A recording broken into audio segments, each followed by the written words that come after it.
Tasmania, Australia. One of the last frontiers on the edge of the world. In its central highlands in the northwest, there's a trail taking you through glacially carved valleys and ancient forests, untouched for tens of thousands of years. Incredible 360 views. I've got the energy and I sort of want to tick off as many summits as I can. This trail is a through-hike, known as the Overland Track. This trail challenges you over 80 kilometres to be self-sufficient and resilient to the potentially drastic weather changes. For those who push through, the scenery is incredible.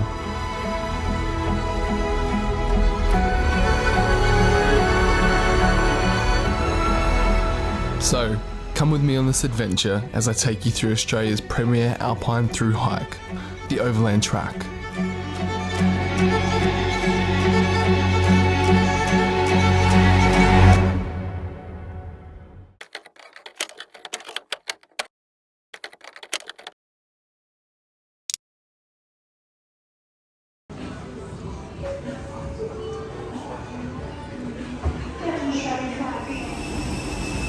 It's beautiful here. I love here. It's stunning, isn't it? Absolutely, I love Manchester. Obviously, it's the best.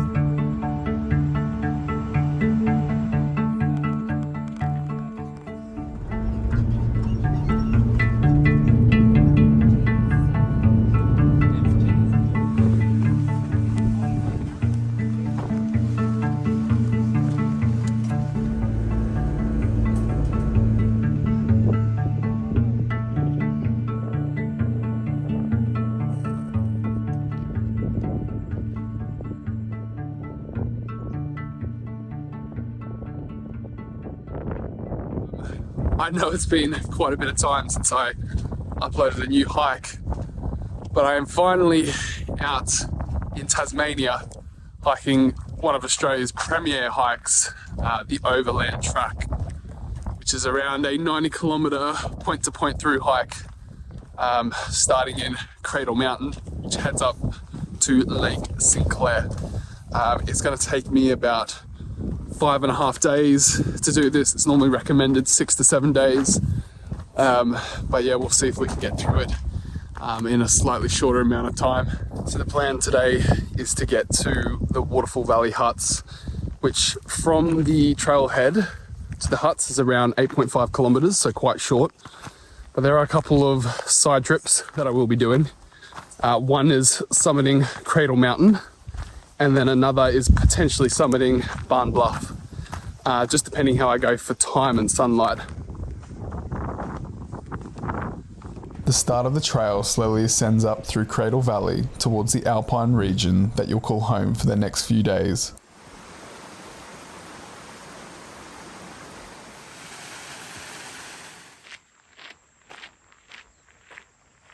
Crater Lake is your first picturesque spot you'll come across as you slowly ascend up. Just walking around Crater Lake at the moment, which is this stunning lake just here behind me.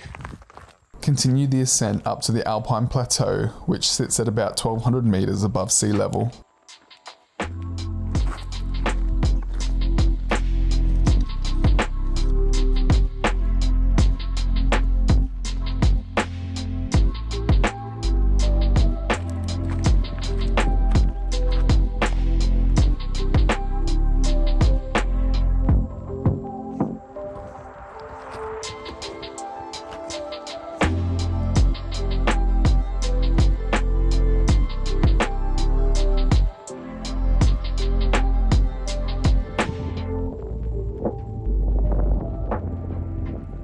Alright, and as you can see behind me, Cradle Mountain.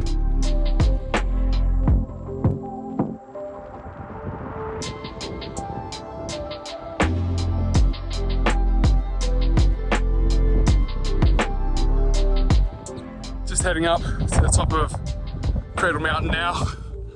About halfway up, I think. Just left my bag, all my gear down at the little shed all the way down there. I've just got my running vest on, little snack, water bottle, my Garmin InReach, and it's quite a scramble, actually. I don't know if you can see it.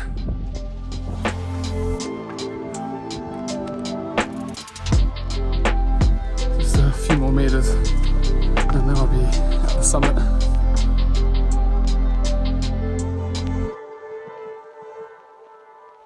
So just made it up to the peak of Cradle Mountain. Just gonna have a little bit of a look around, explore, have a chat to some of the other people that are up here, probably have a little snack, and then start to head back down again.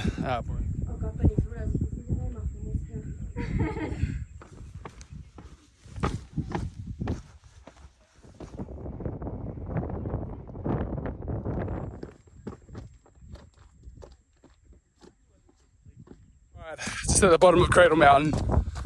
What a hike. It's a great little summit to do. Highly recommend it if you're doing the Overland Track. I decided not to tackle the summit of Barn Bluff today, given Cradle Mountain had taken longer than expected.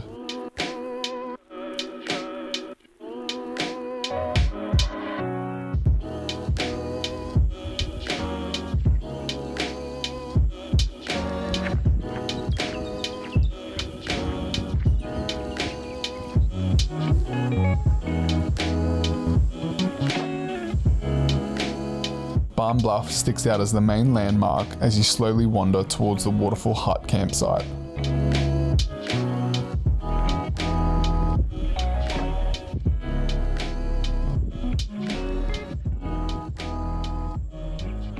I think I thought today was going to be shorter than it actually is. But that's a good thing, I guess. I'd rather keep walking rather than finish early and have nothing to do for the rest of the day. So yeah. But yeah, it's been good. It's now 5 o'clock. It's still very, very bright here. We're in December. We've also got daylight savings here in Tasmania. So the sun's going to be setting at about 8:30, which is fantastic.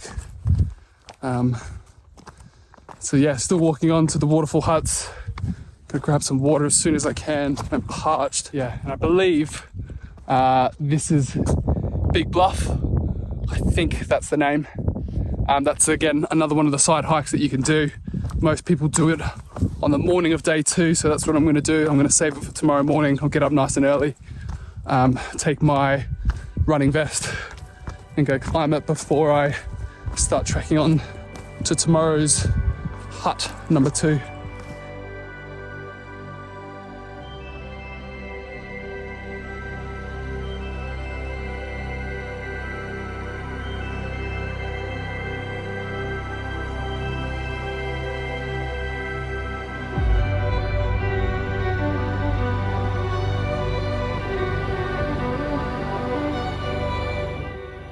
Starting to descend down off the plateau now. The vegetation is becoming a little bit more dense, temperature's dropping a bit, and seeing some water on the ground.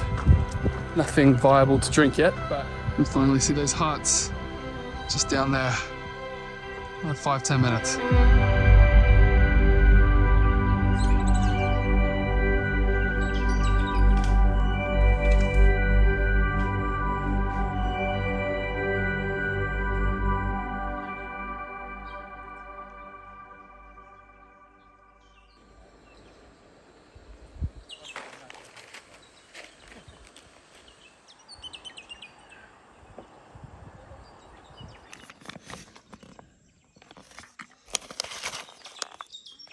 Day 1 is finished. I've got my tent set up at the waterfall huts, and I'm just having some dinner now. I'm just coming down to see if I can spot 1 or 2 wombats. Ended up doing about 15k in total today, which was more than expected. I think that summit up to Cradle Mountain and back was a little bit more than what I had planned, but nonetheless, still finished at about 5 o'clock, 5:30, with still a couple more hours of sunlight. So yeah, I'm just gonna smash this, probably have a chat to some of the other hikers who are up there, and yeah, have an early one, get to bed. Plan tomorrow is to get up nice and early, go summit Big Bluff, which is I think 3.5-4 hour round trip back in the other direction that we've come, and then we're going to keep on going along the Overland Track to Windermere.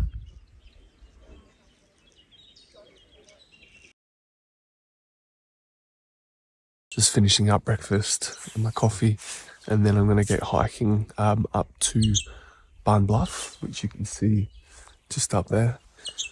It's about a 4-hour return. I'm going to go summit it, come back down here and get my gear, and then I'll keep going on to Windermere.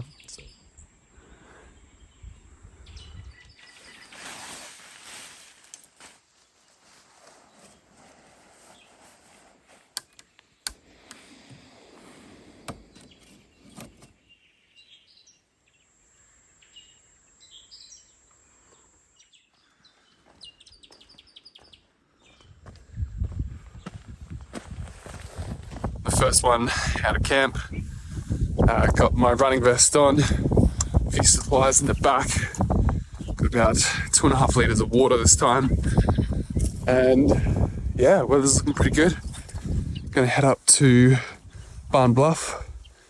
Just been told I'm looking as young and fit as I am, it should take me 3 hours, so fingers crossed that's all it takes. Might do a bit of a trail run on the way back down, but I think on the way up it's going to take it slow. Well, not slow, but not running, and just enjoy the sights. Seen a couple of wallabies already, little wombat having a graze as well. Head back the way you came the previous day, back up to the plateau on which Barn Bluff sits.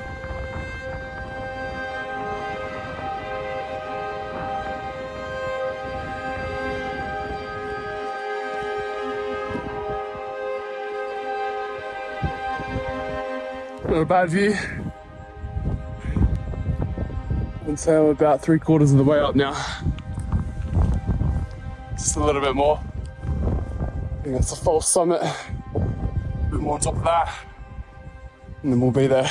But yeah, quite difficult to be honest. Quite a lot of scrambling. It's quite hard to look for. You have to keep an eye out for the little orange triangles pointing you up in the direction. But very cool. No one else out here at the moment, just me. Can't see anyone back on the path yet either, so yeah, we'll keep on trekking on, and we'll have a chat when we get up to the summit.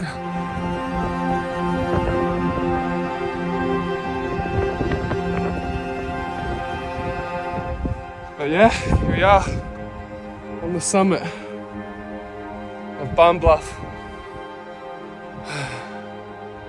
Pretty stunning. Let's have some food, get some sunscreen on, I think. Explore a little bit.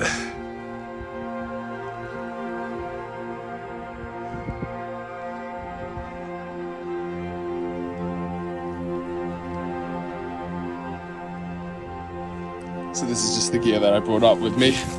My Solomon running vest with an 8-litre little backpack, some sunscreen, some snacks in there, second bottle of water, and then at the front I have my little 450ml flasks that sort of just sit in these pockets here. It's a good little bit of kit, especially if you need to leave your bag, you know, down at a hut or something and you want to do a mountain like I've done. It works out quite well.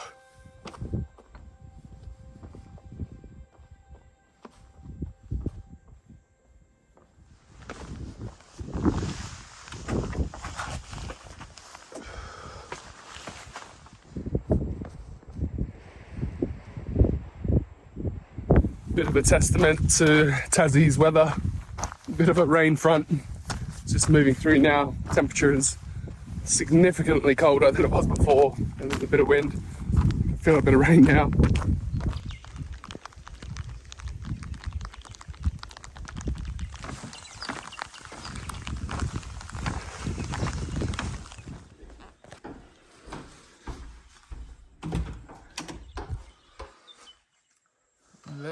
Just having a quick cup of tea, and then I'm going to get my pack together and get back out on the trail. The rain looks as though it's finished, which is good. I think there's another forecast for a bit to come through at 4 o'clock this afternoon. So yeah, we'll make hay while the sun is shining, I think. Start your walk from the waterfall huts to Lake Windermere.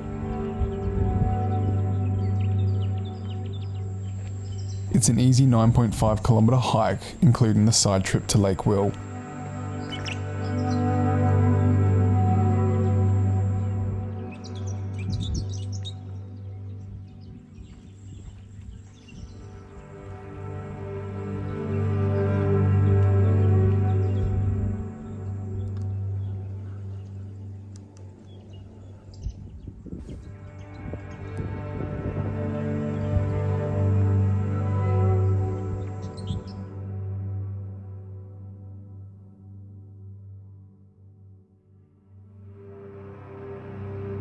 All right, I'm about halfway to the huts at Windermere.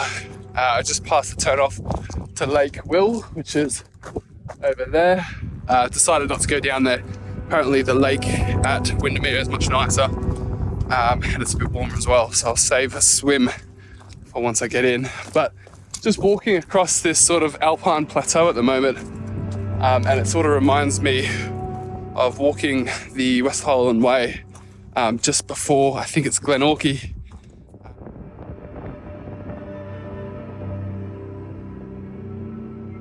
There is 100% a big old storm just up ahead. Yeah, it looks pretty gnarly. Fingers crossed it's missing us. Looks like it's sort of heading across that way, across the plateau.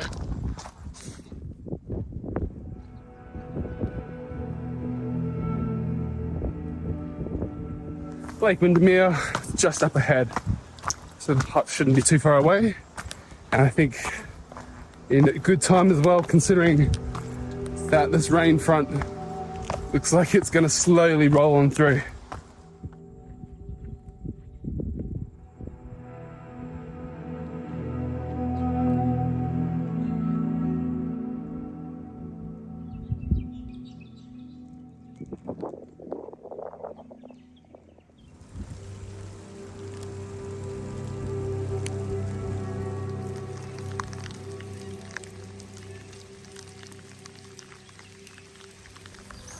Rain's here. It's coming down quite heavy as well. Hopefully not too much further.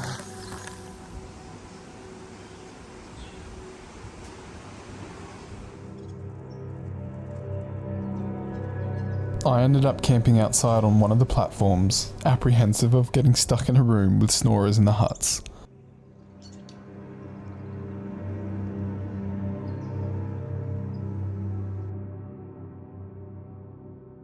Good morning.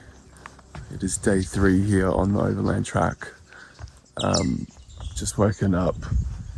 It is pretty cold this morning, pretty foggy, still a bit cloudy. Yeah, I believe the forecast is for a little bit of rain this morning as well. So yeah, I'm just gonna get my tent packed down, get everything packed together and then get going. The plan today is to walk about, I think, 15 kilometers to the next hut, which is the Pelion huts, I believe. And I'm also going to do a little side hike up to Mount Pelion West, which will probably bring the total day up to 25 or 30 kilometers. So yeah, should be a pretty big one. There was a sense of urgency to push on quickly, as my plan to summit both Mount Pelion West and Mount Oakley would strain my available hours of daylight. I headed out into the exposed alpine terrain that sits between Windermere Hut and New Pelion Hut. The weather was slowly deteriorating.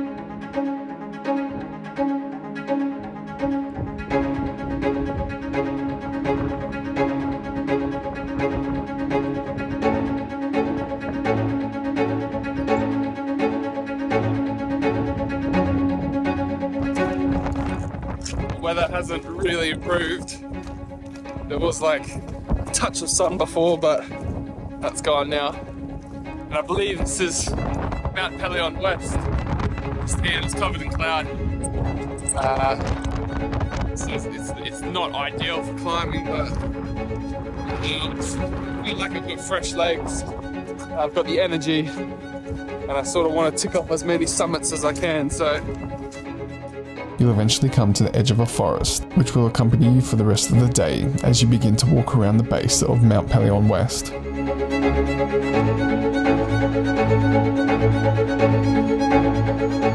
The sidetrack up to Mount Pelion West isn't marked, and this is for good reason. The trail is extremely overgrown and appears to be somewhat abandoned. Alright, so I've just joined the sidetrack that goes up to Mount Pelion West. It's pretty overgrown, and I actually missed the path because it's so hidden and tucked away. There's no official signage or anything, so just keep an eye on it on your maps as you start to approach the area, just so you don't miss the turn. But yeah, I don't think many people have been up here lately, and I don't think that many probably go in general, just because of how overgrown it is.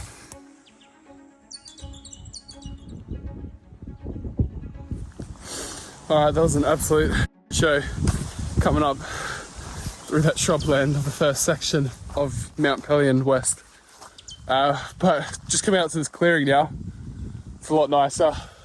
Legs aren't getting scratched up as much. But as you can see, Mount Pelion West got quite a bit of cloud cover over the top of it.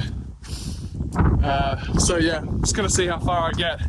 Obviously I'm gonna aim for the summit, but if it's looking a little bit etchy, I might have to turn back.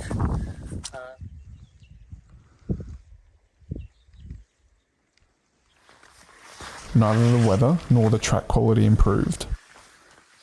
Right, as you've probably gathered, this path is incredibly overgrown, and I just got to a point where I just couldn't find the next section to connect onto, so I just don't think it's worth it. The mountain's still covered in a fair bit of fog and cloud, and yeah, just such a slow grind through this trek, through this path. It's just so overgrown at the moment, so yeah, I think I'm just going to turn back and probably save it for Mount Oakley after I get over to the Pelion huts.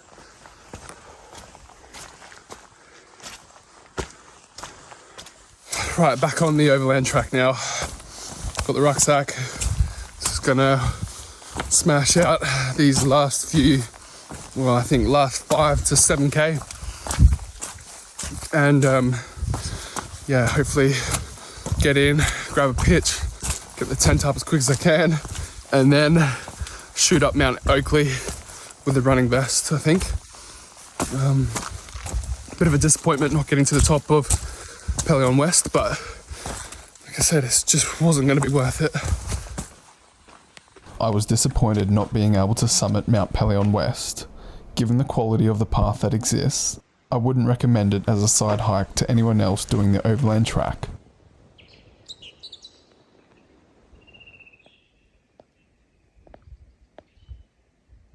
Just walking around Mount Oakley at the moment, and just coming up to the new Pelion huts. I'll get set up.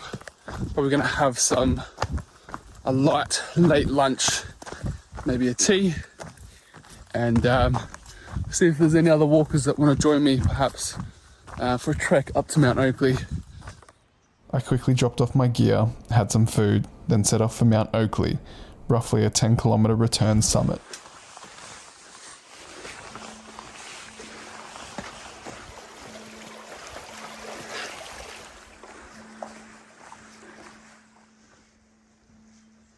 Just spent a bit of time up at the new Pelion hut. I got the tent set up, had some food, had a bit of a chat with some of the hikers up there. Quite a few people staying at this hut. No takers to come with me up to Mount Oakley, which apparently is around a 4 to 5 hour return trip. Hopefully I can keep it down to 4 hours.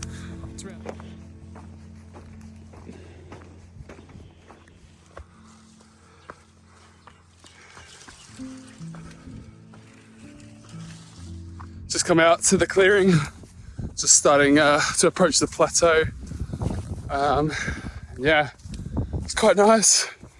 Some good scenes all around me. It's not too cold. It's only about 4:45 in the afternoon, so it only took around 50 minutes to get up to the top. It's a very special view. These valleys and mountains were formed in the last ice age, when ancient glaciers melted away and carved out the landscapes we see today. Soaking up some of the sights. It's pretty incredible.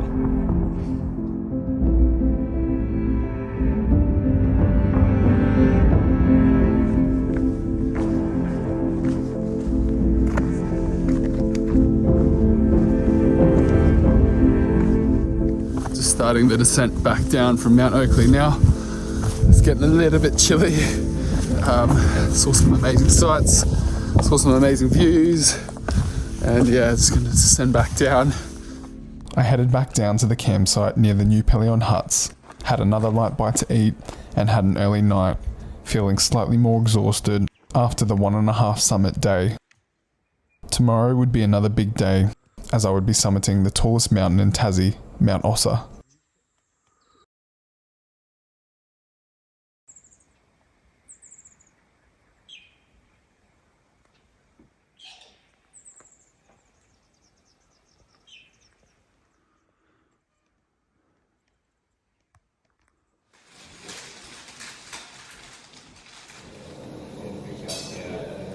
Good morning.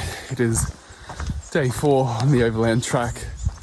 We're at a total of 66 kilometers from the past 3 days. Today we are trekking from the New Pelion hut to the Kiora hut, and along the way we have the side trip of doing Mount Ossa, which I believe is the tallest mountain in Tassie. And the weather has cleared up quite a bit. It's nice and sunny, but it was freezing overnight. Lots of ice forming on the tent this morning. So yeah, I'm just gonna get stuck into it and put in as many kilometers as I can before I have to take a quick rest and get some of these layers off. So Keep pushing on through the forest until the vegetation begins to thin. You'll soon come out into a clearing where you'll find a turn off to the Mount Ossa hike. After a short while of exploring the peak, I met up with some of the other hikers and started the long descent down. I continued on after reaching the base as the others decided to stay put and have some food. just under 2 hours into It was the one of the walking this hottest morning, days on the trail, and and I was just now pulled up running to low this on little water. intersection here, which is the It start was one of of the the hottest side days trip on the up trail, to and I Mount was now Ossa, running low on which I water. believe is up over that range there. It was another early Otherwise evening feeling after good. a The refreshing sun is so swim, nice. as myself Just walking through and the other forest, for hikers the were all past starting to show signs of 5 or so fatigue, K, which and were was starting a to bit of run a low on slog, food to be and honest. snacks. Yeah, this is much nicer now. Things have opened up. Beautiful day. I think it's going to be a good one. So yeah. All right, let's go. Just started the incline up towards Mount Ossa. So we do have another summit before Mount Ossa. And once we've summited that mountain, we continue on to Mount Ossa, which just sits on the other side. So yeah, let's get going. All right, so I didn't even realize it, but I've already gone over the first summit, which is Mount Doris, just there. And I'm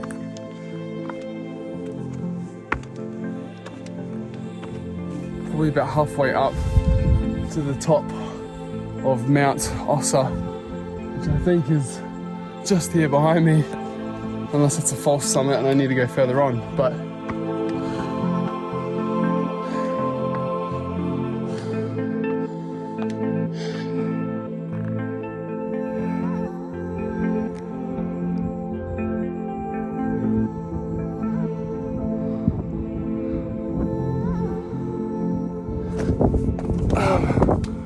unless, as I said, this is a false summit and there's something up behind it. Let's keep going. Alright, finally made it up to the summit of Mount Ossa. Just incredible 360 views all around.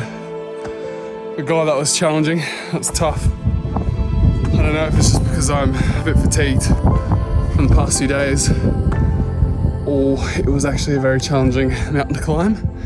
But yeah, just absolutely knackered. The views are unreal.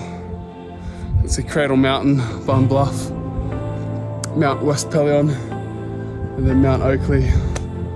All four, well, 3 I have summited, 1 I attempted. But yeah, it's just incredible 360 views. Not fun.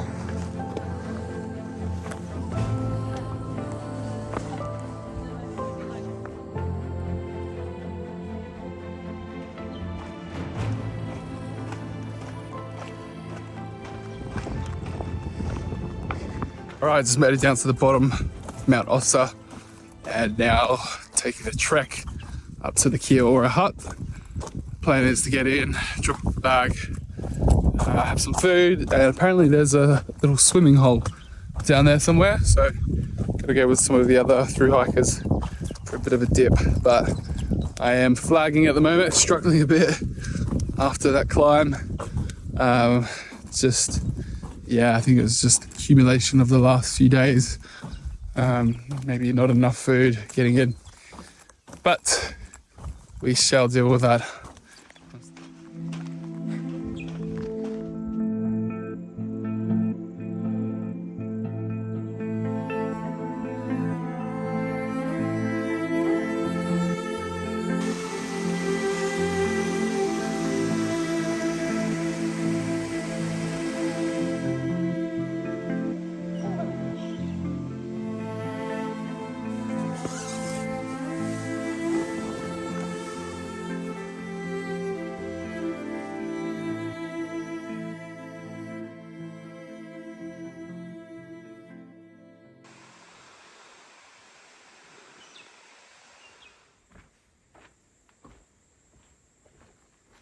Alright, so it is day 5 here on the Overland Track. Pretty much got into the Kia-Ora huts yesterday. I was absolutely exhausted from the day, and got the tent set up, had some food, went for a swim at one of the water holes, and had a pretty early night, to be honest. Back up today with the plan to get to the Windy Ridge or the Burt Nichols hut. And along the way there's a couple side trips to a few waterfalls that we'll check out. But I believe it is very rainforested or eucalypt forested on this section of the trail.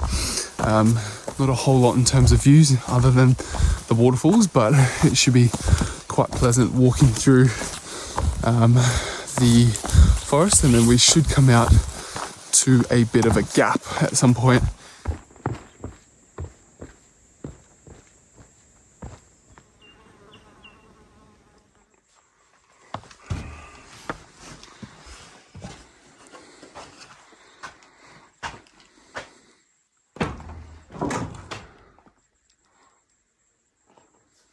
The Duquesne hut, which was a hut built in 1910 by bushwalker, trapper and pioneer Paddy Hartlett, and it's been here ever since, and it was colloquially known as Windsor Castle.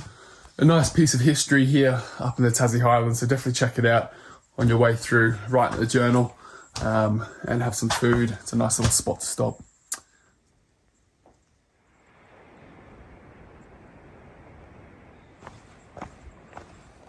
All right, just coming down to Dalton and Ferguson Falls, the first 2 out of the 3 waterfalls that you can see on the Overland Track. These 2 I believe you can't swim in. It's the next one further down where you can have a dip.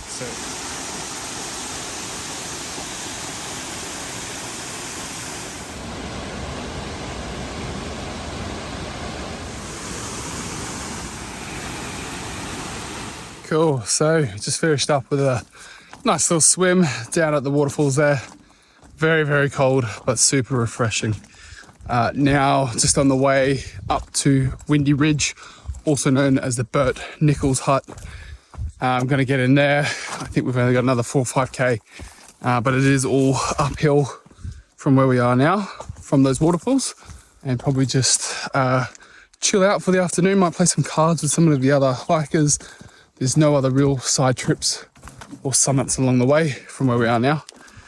And then, yeah, tomorrow will be the final day on the trail, and that will be a 9-kilometer hike to the Narcissus Hut, which is where I will be getting the ferry up to Cynthia Bay, which is the end of the trail. So could have had the option to walk around Lake St. Clair for about 17.5 kilometers, but apparently it's not the best hiking. It's quite monotonous and a little bit, repetitive. So I think I decided I was going to leave that out and just get the ferry. So It was a quiet evening spent with some of the other hikers. It was our final night together, and we all spent it having dinner, reminiscing on the highs and lows on what we had experienced on the trail. The final half day on the trail was a quick one. Phil, a hiker I had met on the trail, and myself got up early to set off for the Narcissus Hut, as we had booked the ferry to take us across Lake St. Sinclair to where our transport would meet us. As we both hiked on in silence, I was deep in reflection on my experience on the Overland Track. The Overland Track is so much more than a thru-hike. It's a journey through some of Australia's most pristine alpine landscapes, which is incredibly rare and endemic to not just Australia, but to Tasmania. It not only challenged me with the numerous optional summits, but it pushed me to be self-sufficient, lacking any civilization for the entire hike, except for the huts. I met some incredible people on this hike, friends I am still in contact with today. So if you're considering this hike, I can only highly recommend it. I'll definitely be returning to Tassie to explore more of this incredible island.